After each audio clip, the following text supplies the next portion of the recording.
मैं देवों के देव महादेव के चरणों में प्रणाम करती हूँ। मैं गौरी पार्वती माता के चरणों में प्रणाम करती हूँ। मैं कार्तिक गणेश दोनों भैया के चरणों में प्रणाम करती हूँ।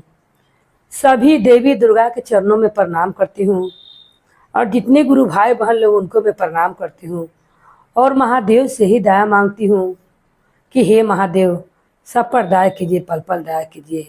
हे महादेव गुरु भाई बहन लोग, अगर आप लोग के कथा अच्छा लगे तो सब्सक्राइब कीजिए और लाइक कीजिए और शेयर किया कीजिए एक दूसरे को, ये कथा ज़्यादा से ज़्यादा आदमी देख सके। और उन कमेंट में हर हर महादेव जरूर लिखा कीजिए। कम से कम दिन भर में एको बार महादेव का नाम का सुमरन हो जाएगा। कम से कम कमेंट में लिख दिया कीजिए हर हर महादेव। आज आप लोग के मैं माता रानी की कथा सुनाने वाली हूँ, क्योंकि कुआर का महीना आ गया हो आसीन का और मैया का दिन है चलेगा। अब सतवार से माता रानी का 9 दिन का पूजा पाठ आदमी का स्टार्ट हो जाएगा। कथा है माता रानी का, बहुत ही सुंदर और प्यारा कथा है। शुरू से लेकर अंत तक देखेगा तो बहुत कथा अच्छा लगेगा सुनने में। गंगा जी के किनारे माता रानी का मंदिर था और सातों मैया रोज भोर में जाकर स्नान करती थी गंगा माता में। एक दिन माता रानी, आसीन का महीना था, माता रानी ने सोचा कि आज कलशा रखाने वाला है मंदिर में, हम लोग सातों बहन चल के सवेरे स्नान कर कर आज कमारी खुले के पहले हम लोग मंदिर में विराजमान हो जाएंगे। क्योंकि सातों मैया, वो आगे भैरव भैया थे, सातों मैया उठ के स्नान करने चल जाते थे गंगा माता में। तो अंदीना था, मगर आसीन महीना में अंदीना में आदमी 1-2 दिन गुरु भवन पूजा करने नहीं भी जाता है मंदिर में और सब महीना में। मगर कुआर के महीना में तो जितने भी भक्त लोग रहते हैं नियम से माता का 9 दिन पूजा पाठ करते हैं। और दिन तो आदमी कभी कभी नागो करता है और सब महीना में, मगर कुआर के महीना में आदमी 10 दिन ले 9 दिन ले कुछ दिन आगा करना नहीं चाहता है। जिस कारण माता रानी ने सोचा क्या सवेरे ही चलकर हम लोग स्नान कर कर सातों बहन आ जाए, क्योंकि आज से भक्त लोग का रेला ख़त्म नहीं होगा और द्वार पर भक्त लोग का बहुत भारी भीड़ लगेगा। इतने सोच के सातों मैया स्नान करने के लिए वो 4 बजे भोर में निकल जाती हैं। जब जाती हैं तब गंगा माता उस समय सोई हुई रहती हैं। सातों मैया गंगा माँ को आवाज़ लगाती हैं और कहती हैं, गंगा उठिए, आपके बहन लोग स्नान करने आया है, आप अपन निंद्रा खोलिए। गंगा माँ सातों बहन की आवाज़ सुन के मैया लोग के उठ जाती हैं और गंगा माता उठ के कहती हैं कि आइए दीदी लोग आके अपना स्नान करिए। पहले जगते जगते वो सातों मैया से गला मिलती हैं और मिल के उनका हाथ का लोट डब डब करने लगता है कि मेरा धन भाग कि मैं अपने सातों बहन स्नान करने के लिए गंगा आए हैं। और माता गंगा कहती हैं कि जाकर स्नान कीजिए। गंगा माता पानी का ढेर हम कंचल और तेज कर देती हैं। सातों मैया स्नान डुबकी लगा लगा अपना करती हैं। जैसे सातों मैया स्नान करके कहती हैं माता कि जल्दी चला जाए, भक्तन लोग के द्वार पर बहुत भीड़ हो गया होगा, आज कलशा रखाने वाला है, कम है। माता छो कहती हैं तो ठीक है, पहले हम लोग नदी किनारे जो श्रृंगार उतार कर रखे हैं श्रृंगार कर लेता है, उसके बाद हम लोग मंदिर में चलेंगे। माता जब ऐनक में अपना मुख देखती हैं मैया, तो मैया का नाक का नथनी नाक में नहीं रहता है। अब माता चिंतित हो जाती हैं और माता यही सोचती हैं, चिंता में माता का मुख पर चिंता दिखाई देने लगता है कि मेरा नाक का नथनी है ये नहीं है, अब कौन खोज के लाएगा और कहाँ से मेरा नथनी मिलेगा जो मैं पहन के जाऊँ। मेरा नथनी कहीं लगता है कि मंदिर में जाने पड़ेगा। जब माता श्रृंगार करने जाती हैं तो माता के नाक का नथनी तो गंगा जी किनारे गिर के रहता है। माता रानी उसी समय कहने लगती है कौन सेवक खोज के मेरा नथनी को लाएगा और देगा। अब तो पूजा के भक्त लोग का भीड़ भी लगा हुआ है। अब नथनी खोजने में भी टाइम लगेगा। और वो भैरव भैया की याद करती हैं। भैरव भैया जब उठते हैं, तनिक सा माँ का हाथ मिलता है, वो खाली नाव में धरते हैं। अगर भैरव साथ में आई रहता तो नथनी खोज देता। अभी नथनी कहाँ मिलेगा। भैरव भैया का दिल में आवाज़ पहुँचता है और भैरव भैया उठते हैं तो देखते हैं कि सातों बहन मंदिर में है ये नहीं है। भैरव भैया पंडित जी से पूछते हैं दरवाजा के अंदर कि सातों बहन कहाँ गई हुई हैं।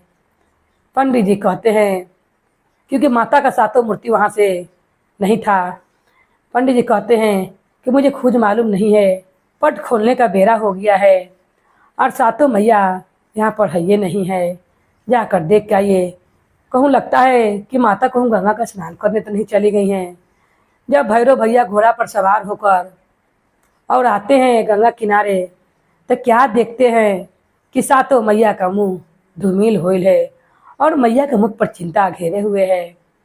भैरव पूछते हैं किस चिंता में बहना लोग क्यों इतना उदास होइल हैं, अब मेरे रहते हुए बहना किस चिंता में बैठे हुए हैं। सातों मैया कहती हैं, भैरव भैया कहते हैं कि जल्दी चलिए, क्योंकि आज एक्का में पूरा भीड़ लगा हुआ है, कल सारा खाने वाला है, आप लोग चलकर मंदिर में विराजमान होइए। माता कहती हैं मेरा नाक के नथुनिया गंगा किनारे भुला गया है, कौन सेवका खोज कर ला कर देगा। भैरव भैया कहते हैं कि आप चलिए, मैं मालिन के लेकर आता हूँ और मालिन ही खोज के नथिया तुरंत देगी जहाँ पर नहा है, आप चलिए।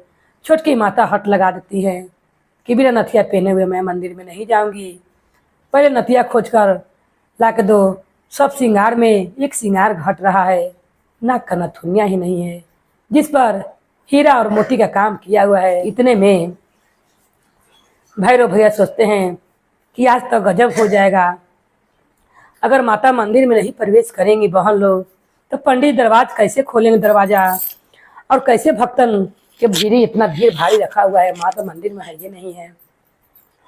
उसी समय भैरव मालिन के पास जाते हैं और जाकर कहते हैं, ए मालिन, माता का श्रृंगार तो तुम इतना प्रेम से करती हो, मेरी सातों बहन का जाकर नक का नथिया खोज दो जिसमें हीरा और जरी का काम किया हुआ है। क्योंकि माता ने जब स्नान करने दिरिया गई थी गंगा जी में, वहीं पर उनका नाक का नथिया गिर गया है। और मैया ये जगत के जगत जननी है, माता का एक श्रृंगार कम हो गया है, माता सोच रही हैं कि नथिया पहन कर ही मंदिर में जाऊंगी। मालिन कहती हैं मेरा धन भाग कि मैं माँ के काम आ सकी और माँ का नथिया खोज कर मैं उन्हें पहना सकूं। मालिन गंगा मैया से विनती करने लगती है और गंगा के किनारे किनारे नथिया खोजने लगती है। खोजते खोजते मालिन को माँ का नथिया मिल जाता है। यहाँ भक्त लोग त्राही त्राही कही लगता है क्योंकि सूरज एकदम निकल आता है। भक्त लोग कहता है कि कब तक असरा लगा कर द्वारे पर बैठी हुई हूँ, दर्शन दीजिए माँ, अपना द्वार खोलिए। और दरवाज़ा माता मंदिर में प्रवेश ना कैला के कारण से दरवाज़ा बंद ही रहता है। माली नथिया खोज कर लाती है और लाकर मैया को नथिया पहना देती है। माता रानी नथिया पहन कर एकदम प्रसन्न हो जाती हैं और मालिन को आशीर्वाद देती हैं कि जिस तरह तुमने मालिन मेरा हीरा जरी से सजा हुआ नथिया मुझे वापस खोज के कर दिया और मैंने पहन लिया, जिस तरह जितना मेरा मन प्रसन्न हो गया है, मैं तुम्हें आशीर्वाद वरदान देती हूँ कि तुम्हारा सब दिन तुम्हारा बेटी पतो वैसे चमचम चमकते रहे, जैसे मेरा नथिया का हीरा मोती चमक रहा है जड़ी लगा हुआ, और से तुम्हारा बेटी पतो व तुम्हारा पूरा परिवार चमकता रहे, और तुम्हारा सेवकैया कभी भी ख़त्म ना हो। जब भी मेरा कोई भजन गवाए या कथा हो उसमें तुम्हारा नाम जरूर आए। मालिन आशीर्वाद पाकर दम प्रसन्न हो जाती है और मैया को चरण स्पर्श करके मालिन भी फायदा उठाती है। गंगा जल वहीं से लेती है और लेकर सातों मैया के चरण धोकर अपना मुख से पी लेती है और सातों मैया के लेकर भैरव भैया मंदिर में विराजमान होते हैं। माता रानी मालिन को आशीर्वाद देकर सातों भैरव भैया के संगे सातों बहन चलाती हैं। जैसे माता मंदिर में विराजमान होती हैं, दरवाज़ा पंडित जी खोल देते हैं। सब भक्त लोग माता के पूजा करने के लिए उत्साहित करते हैं, क्योंकि उन्हीं से कम स्टार्ट था। सब लोग माता रानी के पूजा पाठ करने लगते हैं और पंडित जी कलशा रख कर माता का एकम का पूजा स्टार्ट करते हैं। सारा गांव के लोग रोज मंदिर में उसी 9 दिन पूजा पाठ करने आए और माता रानी के सब दिन पूजा पाठ करके ही आशीर्वाद मांगे, हे माँ मेरा गांव जवार कर अच्छा रखिएगा और सब सब दिन हम लोग पर अपना कृपा बना कर रखिएगा। माता रानी प्रसन्न होकर वो गांव को एकदम खुशहाल रखती हैं और माता रानी की कृपा से गांव में कभी भी कोई दुखी नहीं रहता है, इतना माता रानी की कृपा रहता है। तो जिस तरह माता रानी ने मालिन को आशीर्वाद दिया, उनका बेटी पतो चमचम चमकता रहे, माता के नथिया ऐसा हीरा लगल था जिसमें, और उसी माता सब पूरा सेवक लोग भक्त लोग का अपना कृपा बना कर रखे। बोलिए माता रानी भवानी की जय, भैरव भैया की जय, हर हर महादेव की जय।